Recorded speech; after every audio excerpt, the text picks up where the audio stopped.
En prélude du sommet des chefs d'État de la CEDEAO sur le Mali et la Guinée qui se tient ce dimanche 12 décembre, des milliers de personnes se sont réunies cet après-midi à Bamako. Tous affichent leur soutien aux autorités maliennes.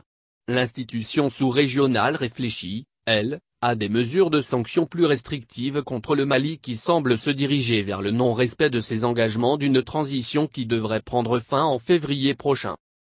Sur une scène posée au centre de la place de l'Indépendance, des dizaines de personnalités, dont Madani Soumaï Dramé, se succèdent au micro pour haranguer la foule qui leur fait face. L'objectif pour ces quelques milliers de Maliens est de montrer leur soutien aux autorités en vue d'une prolongation de la transition. Et tout comme dans les salons, l'argument invoqué en priorité par beaucoup, comme Madani Soumaï Dramé, est la lutte contre l'insécurité. La guerre est partout. Des tueries se produisent dans toutes les régions, de plus en plus de personnes deviennent des réfugiés et viennent se rajouter au nombre des habitants des grandes villes. La situation est très complexe et si on doit parler d'élections ce sera compliqué de les organiser. Nous pensons que lorsque le pays retrouvera un semblant de quiétude nous pourrons organiser des élections.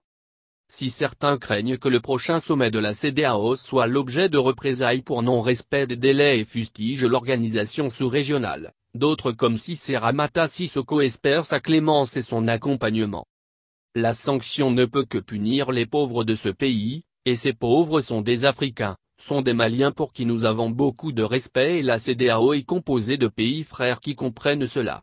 Et moi je ne doute pas, je suis sûr qu'il y aura des solutions, il n'y aura pas de sanctions, le Mali s'en sortira et la CEDEAO comprendra que cette transition est une solution pour le moment, pour notre pays, et nous n'avons pas besoin d'autres problèmes.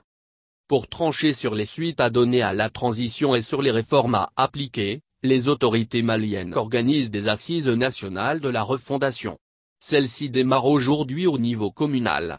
À noter tout de même que certains partis et organisations ont décidé de ne pas y participer.